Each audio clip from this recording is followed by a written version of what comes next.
Seninle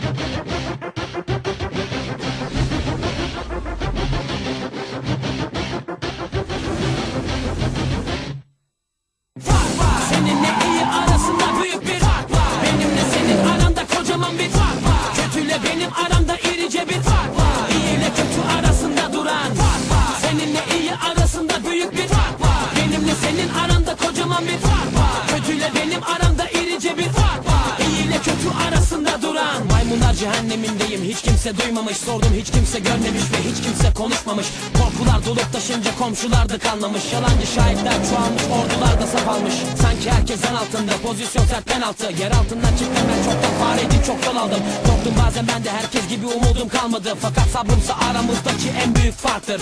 Gönlüm kavga etmek istemez, bıktım da zaten. Şelimsizlerle uğraşıp şaşırmışlar laf anlatmak. Beyinsizlerle sohbetler, gereksizlere öğütler. Bakışlardan bellidir kim ne ister, niyetse nedir. Orada kimse yok mu, hadi biraz ses ver. Orada ben sıkıldım, yaklaş bana el ver. Eninde sonunda görüşeceğiz elbet. Şimdilik bende bu kadar, iyi bu mesafe.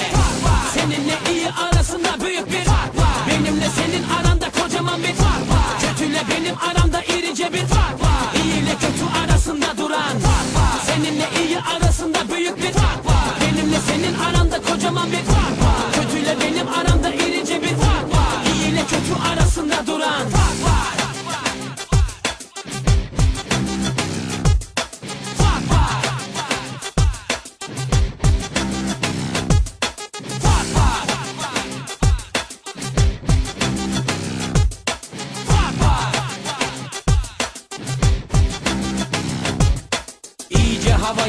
Havaya gir iyice. Ben yorulmam, kondisyonum tahta diyecek. Sahnede büyülerim tam 1,5 saat. Seyirciyle birleşir bir bütün oluruz o an. Gözünü kapat ve dinle bence en azından. %100 gerçek ve canlı, çok da rahatız burada.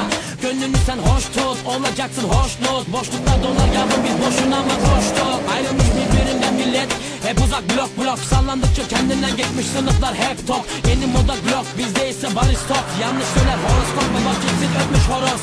Festivaller özgürlük barış demekti, ne oldu? İnsanoğlu İstanbul'da bu kuralı bozdu. Neyse bizim işimiz çok, dinlemek ve eğlenmek. Dinletmek ve eylemek gerekmek derler çünkü bizde.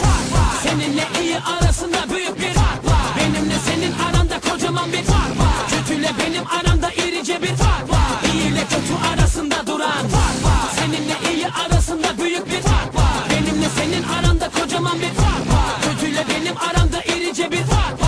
İyi ile kötü arasında duran. Uzaklaştıkça uzaklaşır, insanlar yabancılaştı. Ortamlar yabanileşti, kelamlar acayipleşti. Saygıysa çölde bir yerde, her dilde bir aşk şarkısı. Kör düğümle düğümlenen yollarda arkadaşlıklar. Eğlenmek de şart, biraz kafa dağılmadan oynanmaz. Her gün bayram olmaz, ancak arada bir coşmak farz. Kuruntulardan kurtulmak, kırıntılarla kalmamak. Yosun tutan bir kimse değil.